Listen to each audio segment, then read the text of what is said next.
잘 모르는 사람이에요. 그런데 이제 설교 이제 도입을 하다 보니까 이제 언급하게 되는 인물인데요. 1926년 6월 10일 날 저녁 5시 30분에 스페인 바르셀로나라고 하는 대도시에서 교통사고가 하나 있었습니다. 70세 초반의 어느 한 남성분이었고요. 이분이 지나가던 전차의 길을 건너다 크게 치였어요. 그래서 인근 병원으로 급하게 옮겼지만 결국에는 사흘을 넘기지 못하고 죽게 되었습니다. 워낙에 그분이 초라하고 남루한 행색의 남자이다 보니까 그분이 죽기 직전까지도 그 사람이 어떤 사람인지 당시의 사람들은 전혀 몰랐다고 해요. 그런데 죽고 나서 알게 됐어요. 그 사람이 어떤 사람이냐면 카탈루냐 출신의 안토니 가우디라고 하는 세계적인 건축가였다고 합니다. 자, 이렇게 얘기하면 저희는 잘 모르죠. 제가 그래서 사진을 몇 개 준비했습니다. 혹시 이곳을 가보신 분들 계실 것 같고 또 영상이나 뉴스를 통해서 보셨을 수도 있을 것 같은데요. 바로 저 성당, 파밀리아 성당이라고 하는 사그라다 파밀리아 성당이라고 하는 이 거대한 대성당을 건축 중이었던 인물입니다. 워낙에 미래지향적이기도 하고 또 자연 친화적이기도 하고 또 그 안에 내부 모습이 너무나 신비해서 사람들이 꼭 한번 죽기 전에 가보고 싶어하는 성당이라고 해요. 그 내부 사진도 조금 보여드릴까요? 네, 저기에 천장이 저런 모습이래요. 신기하지 않습니까, 여러분? 저만 신기한가 봐요. 네, 이거 아마 2, 3부터 보여드리면 신기하다고 하실 것 같은데 또 한 가지 사진 하나만 보여드릴게요. 이게 이제 멀리서 바라본 성당의 모습이에요. 여러분, 이분이 이제 불과 73세의 나이에 1926년 한참 전에 죽었음에도 불구하고 사실은 여러분 이 성당은 여전히 건축 중입니다. 여전히 건축 중이에요. 그의 성당 건축이 멈춰지지 않은 거죠. 왜냐하면 이 가우디라고 하는 사람의 건축 철학과 이 건물의 아름다움에 깊이 매료된 후배 건축가들이 이 사람의 건축 철학을 막 연구하는 거예요. 그리고 그의 건축 기술들을 계속 탐색합니다. 그러면서 그와 연장선에서 바로 이 파밀리아 성당을 이어서 계속 짓고 있다라고 하는 거죠. 사진으로만 봐도 여러분 저는 매우 압도적이다, 또 신비한 느낌을 주는 건축물 같아요. 그런데 여러분 아까 사진에서 보신 것처럼 이 건물 외벽에는 여전히 이 건축을 위해서, 건설을 위해서 필요한 크레인들이 그대로 세워져 있어요. 자그마치 이 성당이 140년째 지어지고 있다라는 거죠. 처음 건축을 시작한 게 여러분 1882년이래요. 그러면 1882년은 제가 국사를 공부했는데 제가 역사학과잖아요. 1882년은 조선시대 말입니다. 더 정확하게는 고종 황제가 통치하던 대한제국이라고 하는 우리나라의 제국이 존재하던 그 시기예요. 거의 조선시대 말인 거죠. 그때부터 지금까지 140년째 짓고 있다라고 하는 거예요. 그리고 지금 이 스페인 사람들은 가우디 사망 100주년인 2026년에는 이 건물을 꼭 좀 완공하고 싶은데 이 진행하는 속도를 보니 그러기가 조금 어려울 수도 있다라고 하더라고요. 성도 여러분, 사람들이요, 어느 한 사람의 건축 철학에 깊이 매료되고 그 건물의 아름다움에 정말로 너무 취한 나머지 이 건물을 140년 동안 계속 짓고 있다라고 하는 것은 어떤 의미일까요? 그렇다고 여러분 스페인이라고 하는 나라가 이 시기쯤에 중간에 아무 일이 없었던 평화 시대를 구가하고 있었냐? 그렇지도 않습니다. 저희가 알고 있는 1, 2차 세계대전을 스페인도 관통을 했고요. 그리고 특별히 1930년대 중후반에는 스페인의 스페인 내전이라고 해서 우리나라의 6.25 전쟁처럼 남북의 이념 대립처럼 거기에서도 이념의 대립으로 인한 심각하고 위협적인 내전을 스페인도 겪었어요. 그런데 그럼에도 불구하고 이 성당의 건축이 중단되지 않고 계속 이어졌었다라고 하는 거죠. 왜 그랬냐면 앞에서 말씀드린 것처럼 가우디의 이 건축 철학에 깊이 매료된 후배 건축가들이 그의 건축에 대해서 연구하고 공부하고 매진하면서 이 성당의 아름다움을 계속해서 지속적으로 지켜가고 싶었던 거예요. 한마디로 함께 지어져 가고자 하는 열망이 그들에게 끊어지지 않았던 거죠. 오늘 본문에서 사도 바울은 교회에 대해서 이렇게 이야기합니다. 140년이 아니라 영원토록 함께 지어져가는 신비를 소유하고 있는 공동체가 바로 교회라고 말하죠. 여러분, 본문 21절과 22절을 한 번 더 보도록 하겠습니다. 같이 한번 볼까요? 함께 합니다. 그의 안에서 건물마다 서로 연결하여 주 안에서 성전이 되어가고 너희도 성령 안에서 하나님의 거하실 처소가 되기 위하여 그리스도 예수 안에서 함께 지어져 가느니라. 아멘. 여러분, 21절 끝부분에 주 안에서 성전이 되어가고 라고 하는 말도, 그리고 22절 후반절에 그리스도 예수 안에서 함께 지어져 가느니라 라고 하는 문장의 시점을 보면 지금 현재도 계속 진행 중이라고 하는 의미의 현재 진행형이라고 하는 시제를 사용하고 있어요. 즉, 지금도 여전히 끊임없이 하나님의 교회는, 그 교회 공동체는, 구원의 영광스러운 아름다움들은 지금도 지속적으로 진행되고 있다라는 의미가 21절과 22절에 담겨져 있다라고 하는 거죠. 저는 여러분, 사도 바울의 이 고백을 완전히 믿습니다. 하나님의 교회는 지금도 지어져 가고 있고요. 그리고 저 역시도 하나님 안에서, 그리스도 안에서 한 교회로서, 그리고 한 신자로서 오늘도 그 교회됨에 참여하고 있다는 것을 확신하고 있는 성도입니다. 여러분도 그러시죠? 그죠? 예, 아멘 하신 거죠, 여러분? 우리 모두가 그렇게 믿고 있습니다.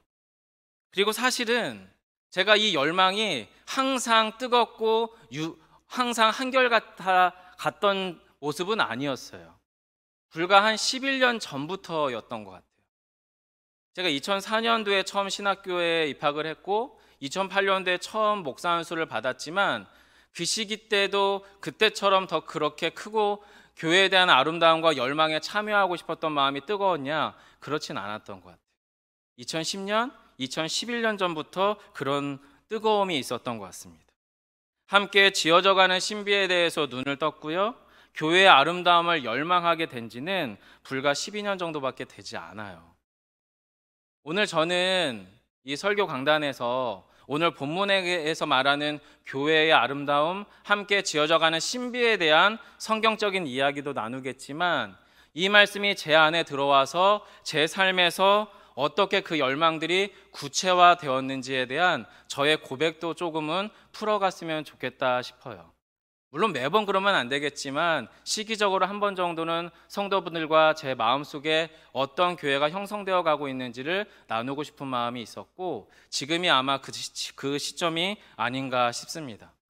그래서 아마도 고백적 설교나 간증에 가깝지 않을까 싶어서 여러분의 양해를 부탁드립니다.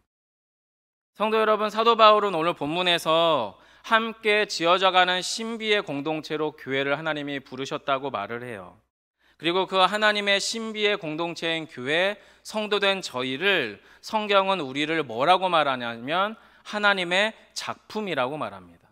저와 여러분이 앞에서 읽었던 본문인데요, 에베소서 2장 10절을 저희가 우리의 개역 개정판과 표준 세번역으로 한 번 더 읽어보도록 할게요. 먼저 우리 개역 개정으로 한번 읽어보겠습니다. 10절 함께 합니다. 우리는 그가 만드신 바라 그리스도 예수 안에서 선한 일을 위하여 지으심을 받은 자니 이 일은 하나님이 전에 예비하사 우리로 그 가운데서 행하게 하려 하심이라. 한 번 더 읽습니다. 표준 세번역이에요. 우리는 하나님의 작품입니다. 선한 일을 하게 하시려고 하나님께서 그리스도 예수 안에서 우리를 만드셨습니다. 하나님께서 이렇게 미리 준비하신 것은 우리가 선한 일을 하며 살아가게 하시려는 것입니다. 아멘. 여러분, 우리의 본문에서 이 사도 바울은 우리를 하나님께서 만드신 바, 창조하신 바 된 피조물입니다 라고 표현을 하고 있고요. 이 만드신 바 피조물이라고 하는 의미를 표준 세번역, 우리의 현대말로 이해하기 쉬운 언어로는 하나님의 작품입니다 라고 이야기했어요. 본문에서 말하고 있는 그가 만드신 바 하나님의 작품이라고 하는 말을 원어는 포이에마라고 하는 단어가 사용이 됩니다. 이 포이에마라고 하는 단어는 만들다 또는 행하다라고 하는 능동적인 주체로서 무언가를 만들어내고 있는 사람, 바로 포이에오, 만들다라고 하는 단어로부터 파생된 단어예요. 그래서 이 창조적이고 매우 열망이 어려서 무언가를 만들어낸 그 포이에오한 사람의 결과물이 바로 포이에마이다 보니까 이 포이에마는 사전적인 의미로 작품, 걸작, 피조물이라고 하는 의미를 갖습니다. 그리고 이 포이에마라고 하는 단어에서 영어 단어 포엠이라고 하는 시라고 하는 단어가 파생되었다고 해요. 실제로 그랬습니다, 여러분. 사도 바울 시대 때 고대 로마에서요, 당대의 가장 유명하고 탁월한 철학자 또는 지식인들은 다 하나같이 그 당시 최고의 연설가이거나 또는 문학가였습니다. 대서사시를 멋지게 지어내는 시인들이었다라고 하는 거죠. 왜 그러냐면 당시의 고대 로마의 지식인들은 자신의 생각이나 철학이나 사상이나 마음을 함축적인 시어로 표현해내서 그것들을 대서사시로 풀어내는데 능숙한 사람들이었어요. 그러다 보니까 포이에오, 만들더 내다라고 하는 과정은 포이에마라고 하는 시를 지어내는 듯한 과정을 포함한 의미였다라고 하는 거죠. 결국에 여러분, 시라고 하는 문학 장르도 그렇고, 그리고 예술가들이 만드는 작품들이나 예술 작품도 그렇고요, 능동적으로 자신의 작품을 통해서 작가가 드러내고자 하는 그 무엇이 담겨지는 것이 바로 작품이잖아요. 즉 작가의 정신과 철학과 사상이 그대로 묻어내는 것이 바로 포이에마였었다라고 하는 거죠. 따라서 사도 바울이 저와 여러분을 하나님의 작품이라고 표현했단 말이에요. 그러면 하나님의 작품이라고 규정되고 또 불려지는 저와 여러분 가운데 당연히 드러나야 될 것이 무엇이겠습니까? 하나님의 마음인 거죠. 하나님의 정신인 거죠. 하나님의 생각과 철학이 그대로 묻어나고 드러나도록 하나님은 저와 여러분을 어떻게 해요? 빚어내고 있다, 지어내고 있다, 만들어내고 있다라고 하는 것이 바로 이런 의미가 오늘 본문에 담겨져 있는 거예요.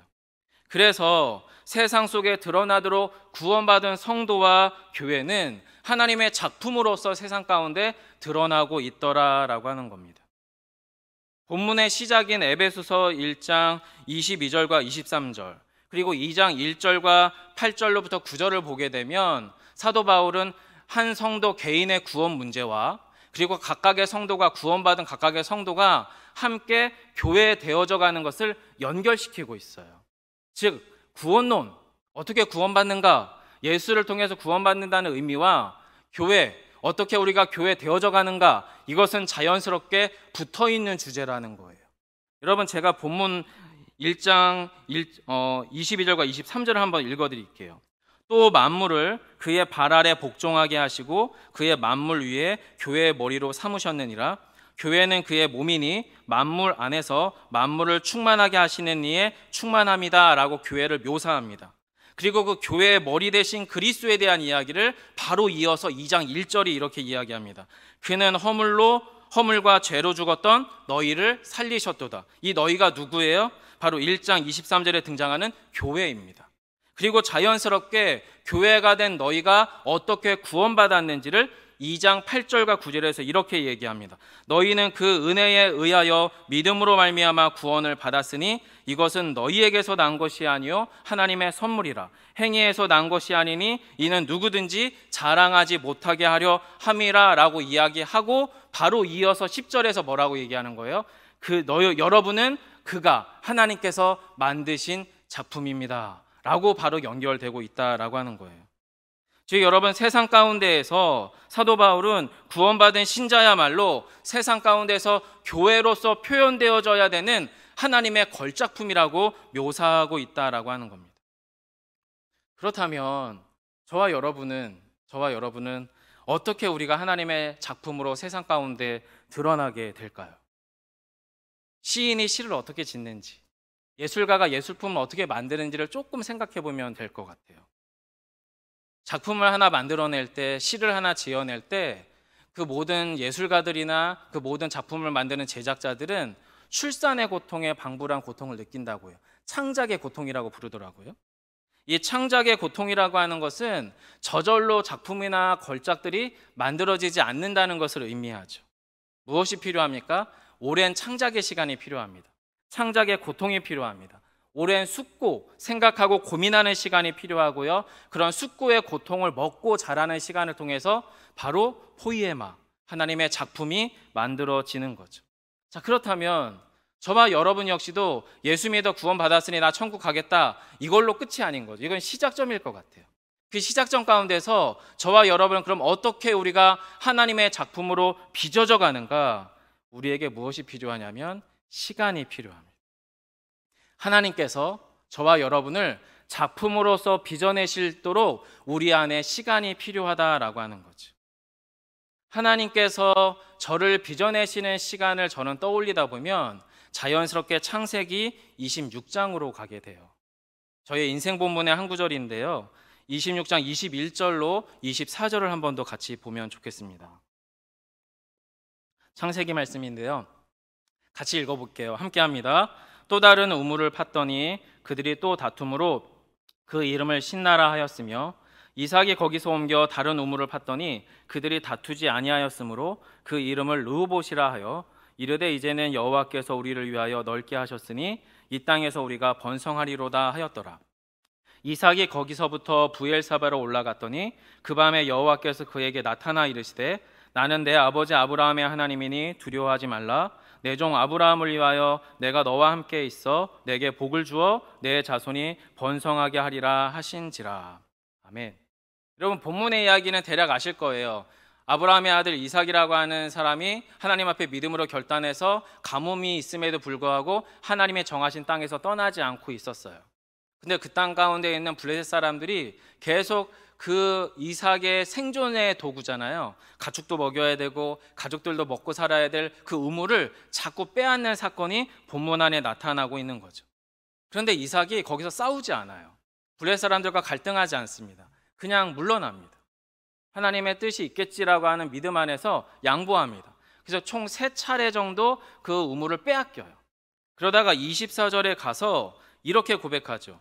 이제는 여호와께서 우리를 위하여, 내가 넓게 한 게 아니라 여호와께서 우리를 위하여 넓게 하였으니 바로 이 땅에서 우리가 번성할 것이다 라고 하는 르봇이라고 하는 고백을 하면서 부엘세바에서 하나님과의 언약이 갱신되는 게 바로 이 본문입니다. 그리고 저는 이 본문을 저의 첫째 딸 유나를 낳을 때 발견하고 찾아온 말씀이었어요. 르봇이라는 단어를 한자로 의역하면 자손 윤자에 크게 열릴 하자가 됩니다. 바로 윤하라고 하는 이름을 짓게 된 이유였었죠. 아마도 이 자리에 계신 몇몇의 성도분들은 저의 상황에 대해서, 과거 이야기에 대해서 아마 들으셔서 아실 분들도 계실 거예요. 저는 과거 아내가 뇌종역 투병을 하면서 11개월 만에 사별을 했습니다. 그리고 저의 삶의 전체가 완전히 무너져 내렸던 시간들이 사실 있었어요. 그때 지금의 아내를 만났죠. 그리고 저의 아내는 저를 깊이 품어줬어요. 그래서 제가 새로운 사역자로 서도록 시간을 갖게 하는 힘을 아내가 저한테 만들어 주었죠.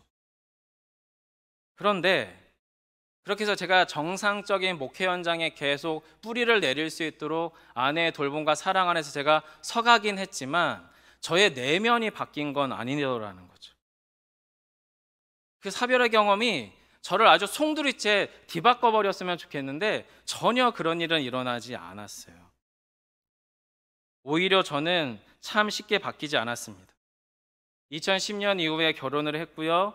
그리고 지금의 아내에게 하나님의 비전이라고 하는 명목으로, 그리고 저의 목회적 성공 욕망을 위해서 사모는 이래야 해라고 하는 저의 규정과 틀대로 아내를 너무나 혹독하게 몰아붙였습니다. 그렇다고 사람이 안 바뀌잖아요. 저도 안 바뀌는데 저희 아내가 바뀌겠어요? 미칠 노릇인 거죠. 이렇게 해야 될 것 같은데, 저렇게 해야 될 것 같은데 죽어도 안 바뀌는 것 같은 거예요. 그러다 보니 저의 목회의 성공을 위해서는 지금의 아내와 이혼해야 되는 거 아닌가 할 정도의 고민이 사실 제 안에 은밀하게 찾아왔어요. 그리고 그 당시에는 아이가 없었습니다. 결혼 3년 차까지 아이가 없었고 불임인가 하는 생각이 들어서 산부인과에 들려야 되나라고 하는 고민하던 찰나에 첫째 딸이 찾아왔어요.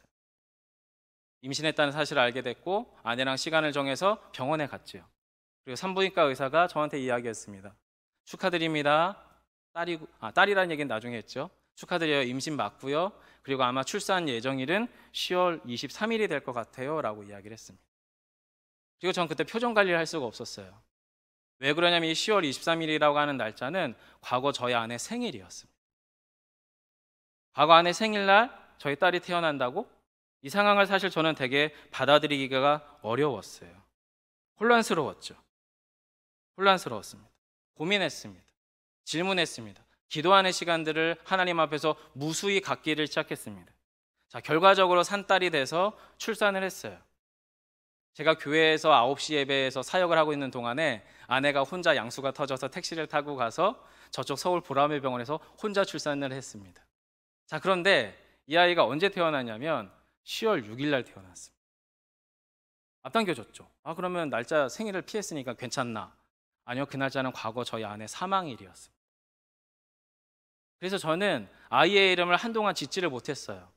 보름 20일가량을 가만히 그냥 왜 그렇죠, 왜 그렇죠라고 질문하며 하나님 앞에서 계속해서 이름을 짓지 못하고 있었어요. 물론 아이의 태명은 있었어요. 축복이라고. 이 축복이라고 하는 태명은 제가 총각 때부터 정하고 있었던 이름입니다. 그리고 저는 저의 첫째 딸을 낳으면 다솜이라고 이름을 지으려고 그랬었어요. 총각 때. 근데 지금 생각해보면 안 짓길 너무 잘한 게 너무 촌스럽더라고요. 지금은. 물론 다솜이라는 이름을 가진 분들에게는 용서를 구하겠습니다. 자, 어쨌든 그렇게 해서 아이가 태어났어요. 그리고 질문하기 시작을 했죠. 그리고 그 당시 제가 사역하던 교회 목사님께서 새벽 설교를 하시던 본문이 창세기 바로 이 본문이었어요. 그리고 저의 질문과 고민이 깊어지던 바로 그 찰나에 창세기 26장 22절이 저에게 찾아왔어요. 그리고 하나님이 저에게 이렇게 말씀하시는 것 같았어요. 규성아, 내가 너를 보았다. 내가 너를 안다. 나는 죽음을 생명으로 갚는 자다. 그리고 그 가운데서 저는 하나님 앞에 완전히 무너져 내릴 수밖에 없었습니다. 여러분, 창세기의 이 본문에서 이삭은 너무나 납득하기 어려운 상황에 몰리게 됩니다. 자신과 자신의 가족 모든 재산과 같았던 가축들의 생존을 위해서는 생명 같은 우물을 지켜야 했거든요. 근데 계속 밀리는 거예요. 그리고 기꺼이 3번의 포기에 걸쳐서 하나님을 깊이 이삭은 만나게 되죠. 사실 저는 저의 아내를 만났을 때 과거의 그 모든 어려움들을 다 끝내고 이젠 새로운 시작이 열린다라고 기대했었던 시기였어요. 하지만 문제는 제 상황이 바뀌었지 제 내면은 전혀 바뀌지 않았던 거예요. 저의 성공 욕망은 여전했고요. 저의 독선도 여전했고요. 저의 욕망을 깨트려서 오히려 하나님이 이루어 가실 그 일에 참여할 마음의 준비가 의외로 전혀 안 되어 있었다라는 거죠. 근데 바로 그때 첫째 딸 유나를 하나님이 저에게 선물로 주시면서 하나님께서 넓게 하시는 그 자리에, 바로 그 땅에서 내가 넓히는 그 자리가 아니라 하나님이 넓히시게 하는 그 자리에 서야 하는구나라고 하는 것을 깊이 인정하게 하셨습니다. 물론 그렇다고 해서 모든 것이 순식간에 갑자기 바뀌지는 않았어요. 조금씩 제 욕망의 실체가 뭔지를 들여다보게 하셨고 삶의 방향성이 조금씩 바뀌기 시작했을 뿐 매우 전향적이고 전격적인 변화가 있지는 않았습니다. 성도 여러분, 이러한 저나 또 저희 모두가 이미 저희는 모두가 하나님의 작품이에요. 그런데 문제는 하나님의 작품인 우리가 자신의 자아와 독성과 욕망을 가지고 하나님께 우리 자신을 온전히 내어드릴 손길을 거부할 때 사실 어떤 문제가 생기는 것 같아요. 저는 소망합니다. 진실로 하나님께서 우리를 당신의 작품으로 온전히 빚어내게 하시기 위해서 당신이 우리를 빚어내시는 그 시간과 손길에 우리 자신을 맡겨드릴 수 있는 은혜가 저와 여러분 가운데 있기를 원합니다. 결코 쉬운 일은 아니에요. 하지만 결국에 일어날 일이고요. 기꺼이 이루어져야 할 그 일입니다. 자, 다시 본문으로 들어가 보면 사도 바울이 함께 지어져가는 교회의 2번째 신비로는 하나님이 저와 여러분을 세상 가운데 전혀 새로운 종류의 피조물로 세상 가운데 교회를 두셨다라는 거예요. 그게 여러분 14절과 15절에 있습니다. 같이 한번 본문을 읽어보겠습니다. 함께합니다. 그는 우리의 화평이신지라 둘로 하나를 만드사 원수된 것 곧 중간에 막힌 담을 자기 육체로 허시고 법조문으로 된 계명의 율법을 폐하셨으니 이는 이 둘로 자기 안에서 한 새 사람을 지어 화평하게 하시고. 여러분, 본문에서 지금 사도 바울은 무슨 단서를 다냐면 예수님이 화평 그 자체가 되셨다라는 거예요. 화평 그 자체가 되신 예수 그리스도께서 나와 너 사이에, 우리와 그들 사이에 도저히 같아질 수 없고 도저히 화목할 수 없고 도저히 함께 하나 될 수 없어 보이는 나와 너 사이를, 우리와 그들 사이에 그 막힌 담을 무엇으로요? 당신의 몸으로 완전히 헐어버리셨다라고 얘기해요. 그리고 그렇게 헐어버리심으로 말미암아 나와 너를 결합시켜서, 나만 아니고 나와 너를 결합시켜서 이 둘로 자기 안에서, 예수 안에서 완전히 새로운 하나의 새 사람을 창조했다라고 이야기하는 것이 15절이에요. 무슨 이야기입니까? 세상 속의 신자와 교회는 완전히 다른 나와 너가, 그를 봐서는 수용이 안 돼요. 나를 봐서는 그와 같아질 수가 없어요. 하지만 세상 속의 신자와 교회는 완전히 다른 너와 내가, 그리고 우리와 그들 사이에 예수 그리스도가 화평 그 자체가 되신다는 그 사실을 입증하는 존재로 부르셨다는 거예요. 서로 갈등하잖아요. 서로 반목하잖아요. 우리 자신을 봐서는 도저히 우리 사이의 담을 헐어버릴 수 없을 것 같은데 이미 예수 그리스도의 몸이 그 담을 허셨다는 역사적 사실을 믿는 자로 저와 여러분을 부르셨다는 거예요. 그리고 완전히 새로운 다른 너와 나로, 예수 그리스도 안에서 완전히 새로운 존재로 우리를 입증시키는 사람으로 세우셨다는 거예요.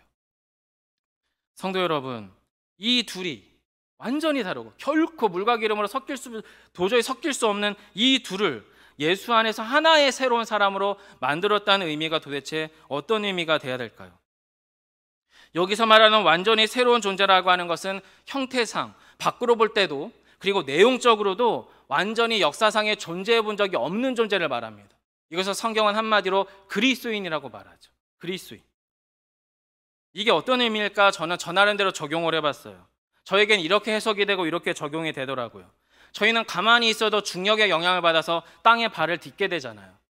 마치 우리 안에 욕망은, 마치 우리 안에 있는 세상의 영향력과 가치관들은 중력 같아요. 가만히 있어도 우리는 세상의 가치를 쫓게 되어 있어요. 가만히 있어도 우리는 우리의 욕망이 원하는 것들을 탐하게 되어 있어요. 그런데 이 새로운 존재, 하나의 새로운 이 존재는 이것들을 어떻게 의도적으로 역행하는 거죠.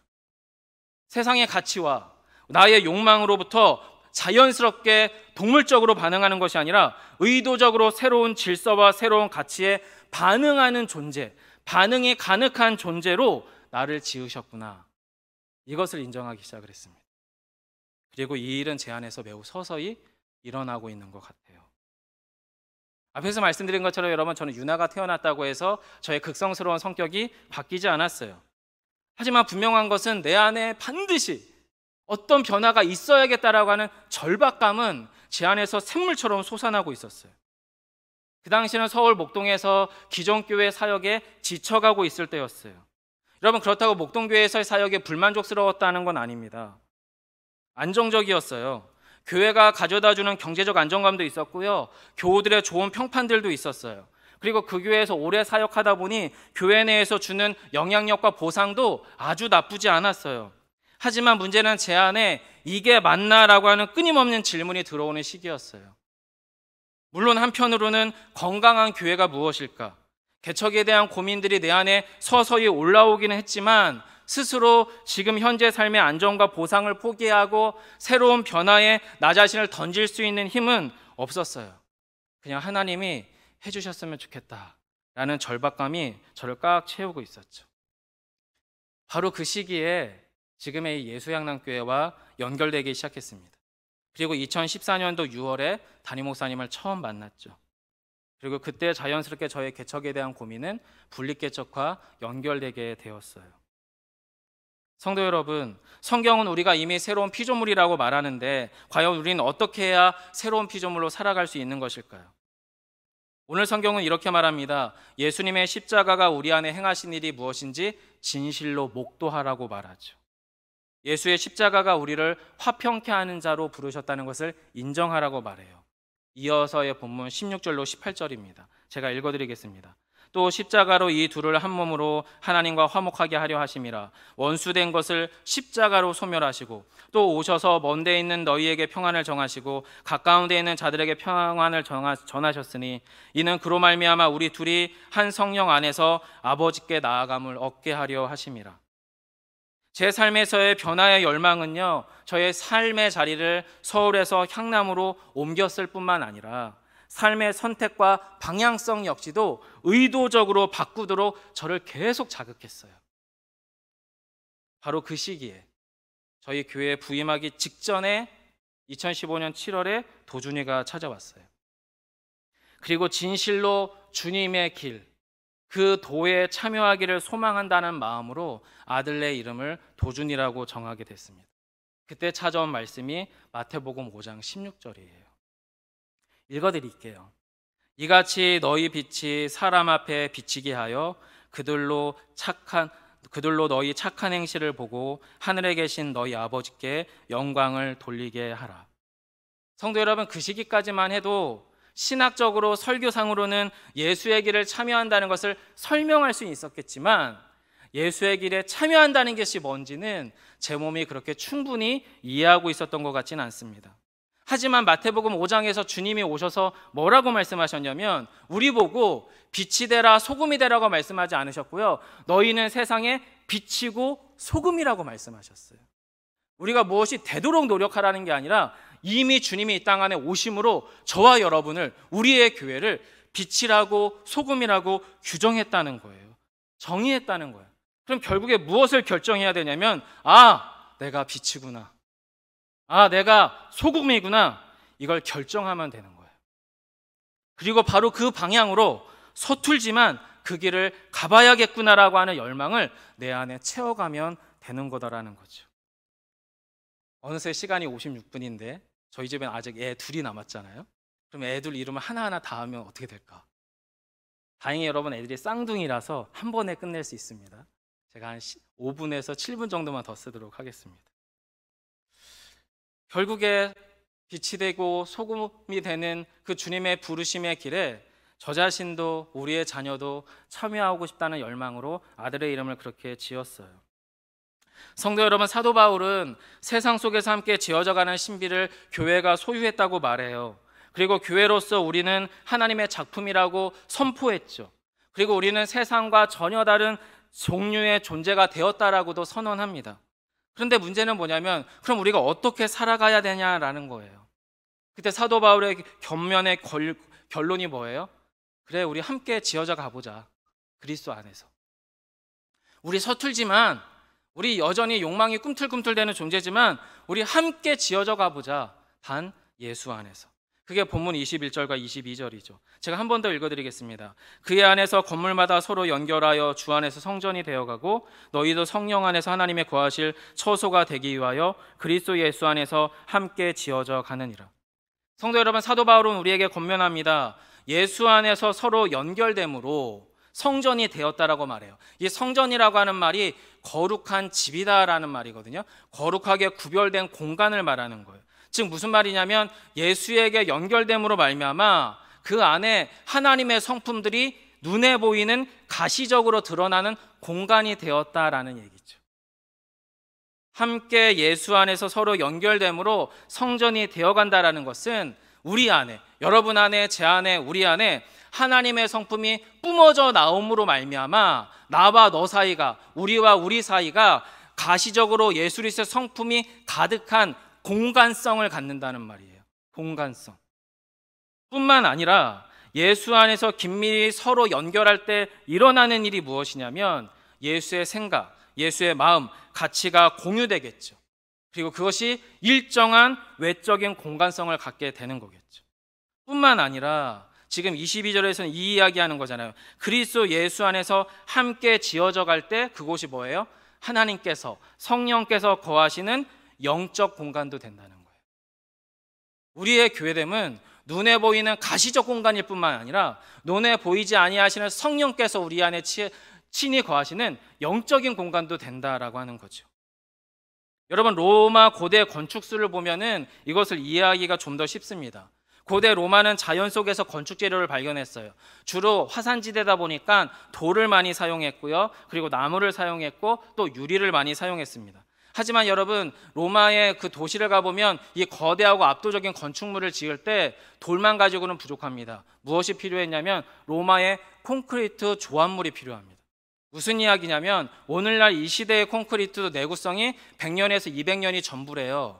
그런데 여러분 아마 다큐멘터리를 보시면 아시겠지만 로마의 콘크리트 구조물은 1000년, 2000년의 내구성을 갖고 있어요.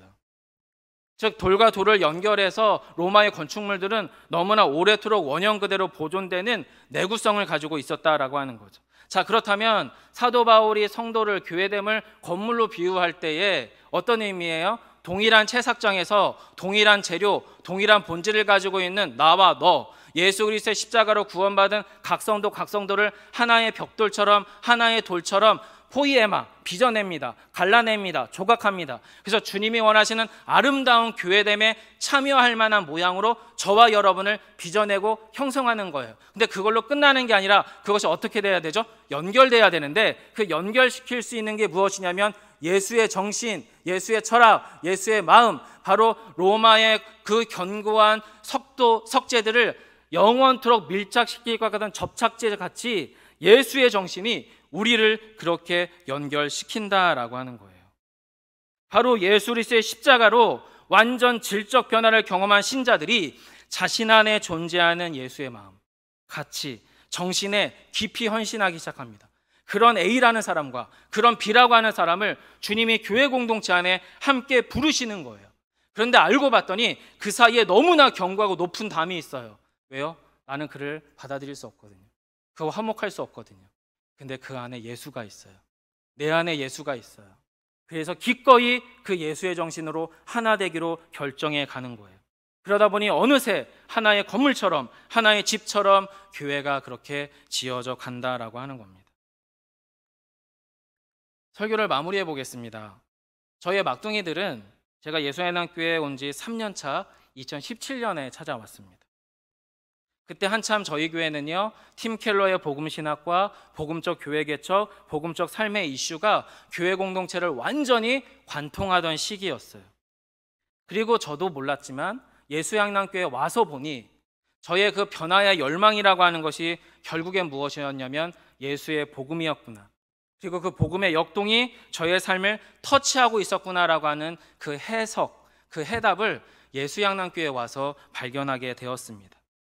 그러면서 어느새 저의 개척과 청빙의 스토리 안에서 그 지난한 시간이 7년 정도 지속되면서 제 안에서 아이들의 이름을 통한 저의 신앙의 또 한 가지의 고백이 찾아왔습니다.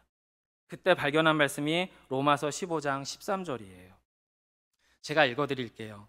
소망의 하나님이 모든 기쁨과 평강을 믿음 안에서 너희에게 충만하게 하사 성령의 능력으로 소망이 넘치게 하시기를 원하노라. 서준이의 서자는 천천히 걷다라고 할 때의 서자입니다. 그리고 원준이의 원자는 소원하다, 바라다는 의미의 원자입니다. 제가 이 아이들이 찾아왔을 때 하나님이 기도 중에 저에게 주신 감동은 규성아, 천천히 묵상하듯 살고 천천히 묵상하듯 걷고 하나님의 소원에 너의 삶을 맞추려무나 라는 말씀이었습니다. 그리고 제 삶에서 하나님의 때와 방식 안에 저의 삶을 맞추는 연습들이 예수의난교회 안에서 일어나고 있었고, 하나님을 묵상하는 그 묵상이 깊어지면 깊어질수록 내 욕망과 내 소원으로 얼룩진 그 무엇을 남기고 싶지 않다는 절박함이 저의 삶을 채워가기 시작을 했습니다. 그래서 오늘도 저는 저 스스로에게 이렇게 말합니다. 천천히 걸으면서 하나님을 보자. 그리고 하나님의 소원에 나의 삶을 맞추자. 사도 바울은 그런 저에게 한 번 더 말씀으로 위로합니다. 빌립보서 1장 6절입니다. 너희 안에 착한 일을 시작하신 이가 그리스도 예수의 날까지 이루실 줄을 우리는 확신하노라. 사랑하는 성도 여러분, 전 아직도 여전히 부족함이 많은 젊은 목사에 불과합니다. 그리고 제가 너무도 귀한 예수양랑교회 공동체 안에서 또 하나의 교회를 낳기 위한 시작점 가운데 섰을 때 저를 통해서 어떤 수준의 어떤 형태의 교회가 지어질지 저는 사실 두렵습니다. 잘하고 싶기도 하지만 좋은 교회였으면 좋겠거든요. 그 힘이 제 안에 없습니다. 하지만 이것이 없다는 것을 인정하는 데까지 11년의 시간이 걸린 것 같습니다. 그리고 지금은 제 삶에서 주님이 간절히 소망하는 것, 하나님이 바라시는 그 소원에 제 삶을 맞추는 게 우리 아이들에게도 답이 되는 결정이라는 것을 깊이 깨닫게 되었습니다. 이것은 저의 삶에 묻어난 주님의 교회의 모습이라면 이제 각자 여러분의 삶의 자리에 돌아가셔서 여러분의 가정과 여러분의 교회 안에 묻어나셔야 될 호의의 마, 하나님의 작품됨을 여러분이 삶의 자리에서 이루어 가시기를 간절히 축원드립니다.